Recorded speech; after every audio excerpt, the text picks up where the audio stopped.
Hello dear students, today we will discuss the first lecture on crystal structure from solid state physics.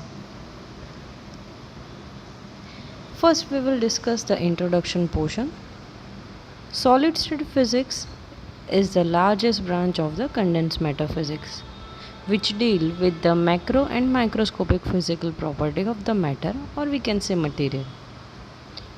Solid state physics is the study of rigid matter, right, which is also known as solid, through different methods. To study this physics, we are using electromagnetism, quantum mechanics, crystallography. We are interested in crystallography in this topic. Here you can see the figure of X-ray diffraction technique. We can see that X-ray incidents on our object which we want to analyze. As the X-ray incident, the screen will record the diffraction pattern, and then that recorded pattern will be analyzed, and from that we can see the structure of our object. So X-ray diffraction technique is basically used to see the structure of our crystal.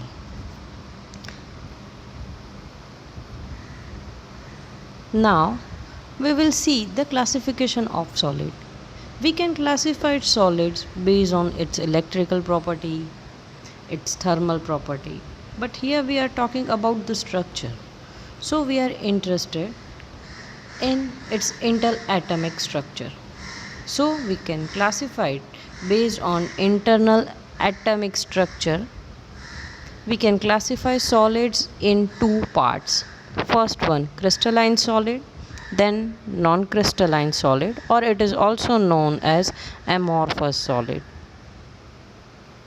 First we will see the difference of crystalline and non-crystalline solid.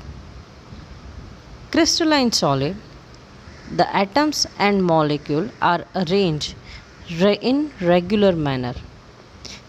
Here we can see the particles, right? This particle,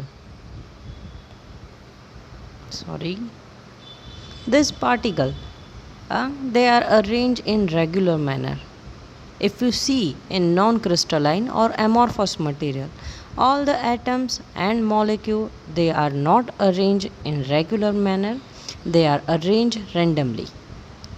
From here in the right hand side, the figure shows the atomic arrangement in amorphous solid. I have also mentioned the example of crystalline and non-crystalline solids. Here the example of crystalline solid, that is table salt, right? They are crystals. In that all the atoms are arranged regularly, whereas you can see the cotton candy, it is the example of amorphous material in which all the atoms or molecule, they are arranged randomly. Now let's see the next difference. If you see all the crystalline solids are having sharp melting point, means we can observe its phase transition. Non-crystalline solids, they do not have sharp melting point. Most of the crystalline solids, they are more stable materials, and non-crystalline, they are less stable. Further, if we divide the crystalline solids, we can classify it in two parts. First one, single crystal, and another one, that is polycrystalline solid. Single crystalline solids, they are anisotropic, whereas polycrystalline solids, they are isotropic. Amorphous solids, they do not have directional property, so they are called isotropic materials. Here I have mentioned the picture of crystalline, polycrystalline and amorphous. In crystalline, you can see the molecules are arranged regularly. In polycrystalline, we can observe the grain boundaries.